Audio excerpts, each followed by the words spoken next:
President Trump getting ready to sign an executive order calling for the shutdown of the Department of Education. The White House says the order will also end DEI in education as we learn about another troubling example of it in a state where it's already outlawed. Let's bring in Kristina Rasmussen, Executive Director of Do No Harm. So the big question is, let's start with the president's executive order.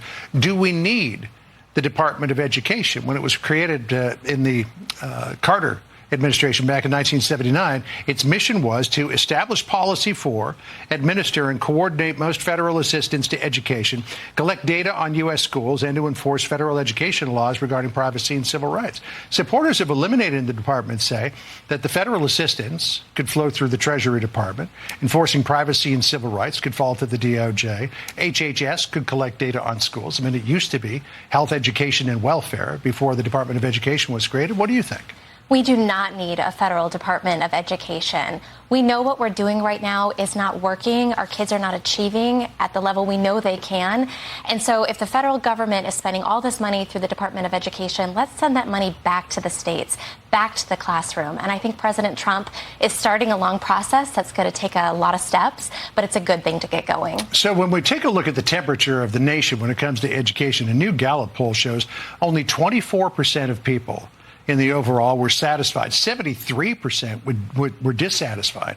We showed this graphic before. This is the nation's report card. 69% of grade 4 students are not proficient in reading, 61% not proficient in math, and the statistics get worse as they progress through school. Here's what the White House says about that record.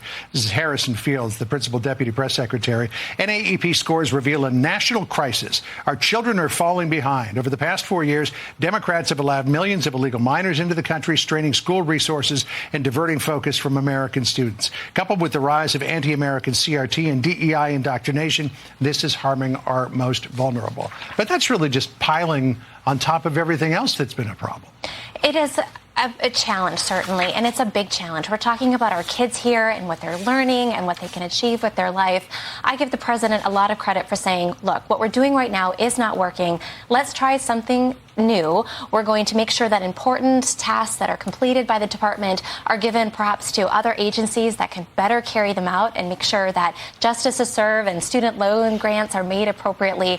But let's send as much money and power back to the states, back to the classrooms, so we get better results for our kids. Although when you look at some of the results in individual states like Illinois, which now wants to take over private parochial and homeschooling administration, you wonder, is giving them more money the right idea? I think a lot of people might disagree with that. In terms of DEI, we know that Florida has got laws against DEI, but we hear the case of a doctor named Haywood Brown at the University of South Florida who was caught on tape at a lecture bragging, I guess, about the ways that he was getting around the DEI laws. Listen to this.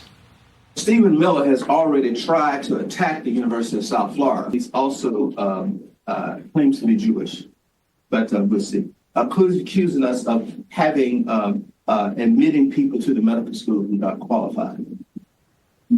Okay, and of course we showed the data, and it's clearly not the case. We just have to keep doing what we do as medical schools. When that tape came out, the university immediately put him on administrative leave. He has since decided to resign from the University of South Florida. What do you think of this? Those are ugly words, and they don't belong in any school, let alone a medical school.